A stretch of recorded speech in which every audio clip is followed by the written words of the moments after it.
प्रभू येशू ख्रिस्ताच्या पवित्र नावामध्ये परत एकदा तुम्हाला सर्वांना सलाम। कृपया आपलं बायबल वाचूया, प्रार्थना करूया आणि आपल्या दिवसाची सुरुवात प्रभू येशू ख्रिस्ताच्या नावामध्ये करूया।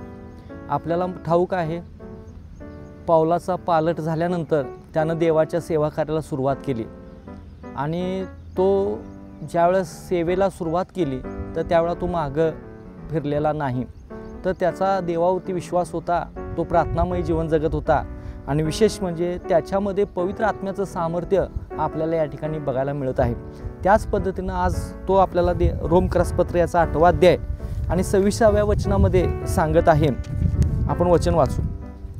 तसेच आत्माही आपल्या अशक्तपणात आपल्याला हातभार लावतो, कारण आपण यथायोग्य प्रार्थना कशासाठी केली पाहिजे हे आपल्याला ठाऊक नाही, पण आत्मा स्वतः अनिवार्य कन्याने मध्यस्थी करतो।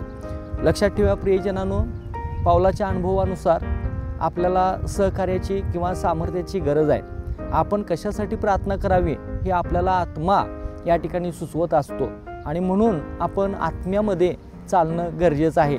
पाऊल ज्यावेळेस प्रियजनांनो सेवा हातात घेतली तर त्यावेळेला तो मागं कचरला नाही, थांबला नाही, तर तो विश्वासानं आणि प्रार्थनापूर्वक पुढं चालला, कारण त्याच्याबरोबर देवाचा आत्मा होता। जर आज आपल्याला देव कळलेला आहे, प्रभू येशू ख्रिस्त कळलेला आहे, जर सेवा आपण या ठिकाणी पत्करलेली आहे, तर प्रियजनांनो आपण देखील आत्म्याच्या प्रेरणेनं चालणं गरजेचं आहे।